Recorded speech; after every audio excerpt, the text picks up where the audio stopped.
আসসালামু আলাইকুম, স্বাগতম জানাচ্ছি বিবিসি নিউজ আন্তর্জাতিক সংবাদে। শুরুতেই সংবাদ শিরোনাম, এরপর বিস্তারিত।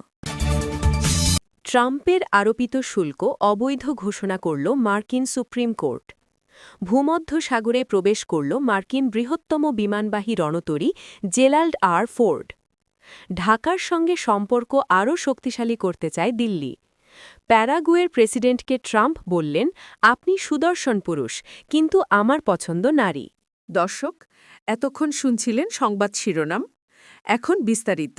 আপনি যদি ইসরায়েলের ধ্বংস চান এবং মুসলিমদের পাশে থাকেন, তাহলে ভিডিওতে লাইক করে চ্যানেলটি অবশ্যই সাবস্ক্রাইব করে দিবেন এবং আপনার মূল্যবান মতামত অবশ্যই কমেন্টে লিখে জানিয়ে দিবেন। এখন বিস্তারিত। ট্রাম্পের আরোপিত শুল্ক অবৈধ ঘোষণা করল মার্কিন সুপ্রিম কোর্ট। মার্কিন প্রেসিডেন্ট ডোনাল্ড ট্রাম্পের বিশ্বব্যাপী শুল্ক আরোপকে অবৈধ বলেছে দেশটির সুপ্রিম কোর্ট। শুক্রবার ২০ ফেব্রুয়ারি দেশটির সর্বোচ্চ আদালতের এক আদেশে বলা হয়, বিশ্বজুড়ে একতরফাভাবে ব্যাপক শুল্ক আরোপ করার মাধ্যমে ট্রাম্প ফেডারেল আইন লঙ্ঘন করেছেন। এটি হোয়াইট হাউসের জন্য একটি বড় ধরনের পরাজয়, কারণ বিষয়টি প্রেসিডেন্টের পররাষ্ট্রনীতি ও অর্থনৈতিক পরিকল্পনার মূল কেন্দ্রে ছিল। একই সঙ্গে ট্রাম্প প্রশাসনের জন্য এটি সম্ভবত রক্ষণশীল সুপ্রিম কোর্টের কাছে সবচেয়ে গুরুত্বপূর্ণ হার।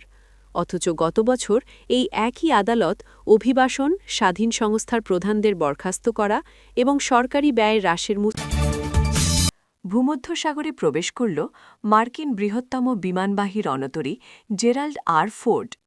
ইরানে হামলা করার জন্য মধ্যপ্রাচ্যের সবচেয়ে বড় সমরাস্ত্র বহর মোতায়েন করছেন মার্কিন প্রেসিডেন্ট ডোনাল্ড ট্রাম্প।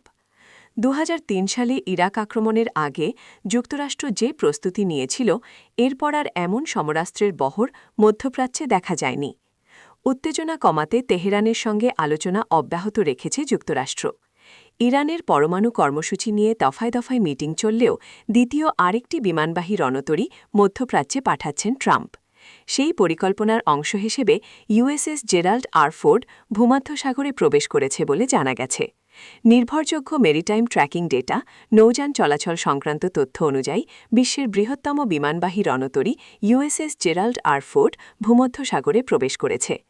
ইরানের বিরুদ্ধে সম্ভাব্য সামরিক পদক্ষেপের বিষয়টি বিবেচনা করে ট্রাম্প গত সপ্তাহে এই ক্যারিয়ার স্ট্রাইক গ্রুপ বা রণতরী বহরটিকে মধ্যপ্রাচ্যে যাওয়ার নির্দেশ দেন।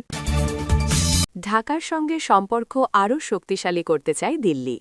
ভারত সরকার আবারও বাংলাদেশ-ভারত সম্পর্ক আরও শক্তিশালী করার প্রতিশ্রুতি পুনর্ব্যক্ত করেছে।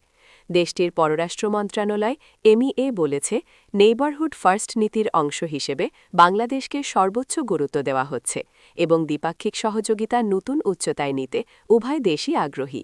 নয়াদিল্লিতে এক ব্রিফিংয়ে ভারতের পররাষ্ট্র মন্ত্রণালয়ের মুখপাত্র রণধীর জয়সওয়াল বলেন, রাজনৈতিক, অর্থনৈতিক ও কৌশলগত সব ক্ষেত্রেই বাংলাদেশ ভারতের জন্য একটি গুরুত্বপূর্ণ অংশীদার। বিশেষ করে সংযোগ, বাণিজ্য, জ্বালানি ও প্রতিরক্ষা সহযোগিতায় সাম্প্রতিক বছরগুলোতে যে অগ্রগতি হয়েছে, তা দুই দেশের সম্পর্ককে আরও গভীর করেছে। ভারতের সংসদের স্পিকার ওম বিড়লা সম্প্রতি এক আলোচনায় বাংলাদেশ-ভারত পার্লামেন্টারি সহযোগিতা জোরদারের ওপর গুরুত্বারোপ করেন। তিনি বলেন, জনগণের পর্যায়ে সম্পর্ক শক্তিশালী হলে দ্বিপাক্ষিক বন্ধন আরও টেকসই হবে। এদিকে রাজনৈতিক অঙ্গনেও দুই দেশের সম্পর্ক নিয়ে আলোচনা অব্যাহত রয়েছে। বিএনপির ভারপ্রাপ্ত চেয়ারম্যান তারেক রহমানের সাম্প্রতিক বক্তব্যকে ঘিরেও কূটনৈতিক মহলে নানা বিশ্লেষণ চলছে, যদিও দিল্লি আনুষ্ঠানিকভাবে এ বিষয়ে মন্তব্য করেনি। ভারতের পররাষ্ট্র মন্ত্রণালয় বলেছে, বাংলাদেশ-ভারত সম্পর্ক পারস্পরিক শ্রদ্ধা, সার্বভৌমত্বের স্বীকৃতি ও অভিন্ন স্বার্থের ভিত্তিতে এগিয়ে যাচ্ছে। বিশেষ করে সীমান্ত ব্যবস্থাপনা, সন্ত্রাস দমন, নদীর পানি বণ্টন ও আঞ্চলিক সংযোগ প্রকল্পে দুই দেশের ঘনিষ্ঠ সহযোগিতা অব্যাহত রয়েছে। বিশ্লেষকদের মতে দক্ষিণ এশিয়ার ভূ-রাজনীতিতে বাংলাদেশ এখন একটি গুরুত্বপূর্ণ অবস্থানে রয়েছে।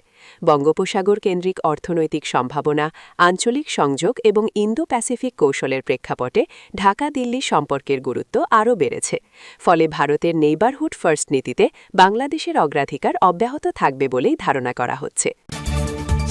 প্যারাগুয়ের প্রেসিডেন্টকে ট্রাম্প বললেন, আপনি সুদর্শন পুরুষ, কিন্তু আমার পছন্দ নারী। গাজা পরিকল্পনার অংশ হিসেবে মার্কিন president Donald Trump board of piece গঠন করছেন। বৃহস্পতিবার ১৯ ফেব্রুয়ারি ওয়াশিংটনে কথিত এই শান্তি পর্ষদের প্রথম বৈঠক অনুষ্ঠিত হয়েছে। উদ্বোধনী পর্বে ট্রাম্প নিজের প্রশংসা, অন্যদের তুচ্ছ তাচ্ছিল্য করা ও হুমকি দেওয়ার নিজের রীতি অনুসরণ করেননি, বরং তিনি উপস্থিত বিশ্ব নেতাদের ব্যাপক গুণগান গেয়েছেন। ধারণা করা হচ্ছিল ট্রাম্পের বক্তব্য সম্ভবত বেশ দীর্ঘ হবে, কারণ তিনি মূলত পূর্বনির্ধারিত পাণ্ডুলিপির বাইরে গিয়ে তার দ্বিতীয় মেয়াদের প্রথম বছরে সাফল্য নিয়ে আলোচনা করছেন। কিন্তু তিনি তা না করে একে একে বোর্ড অফ পিসের উদ্বোধনী সভায় উপস্থিত বিশ্ব নেতাদের স্বাগত জানান, তাদের ধন সম্পদের প্রশংসা করেন এবং তাদের ক্ষমতা ও সৌন্দর্যের তারিফ করেন। ক্রমানুসারে প্যারাগুয়ের প্রেসিডেন্ট সান্তিয়াগো পেনিয়াকে অভিবাদন জানিয়ে ট্রাম্প তাকে একজন তরুণ ও সুদর্শন ব্যক্তি হিসেবে অভিহিত করেন।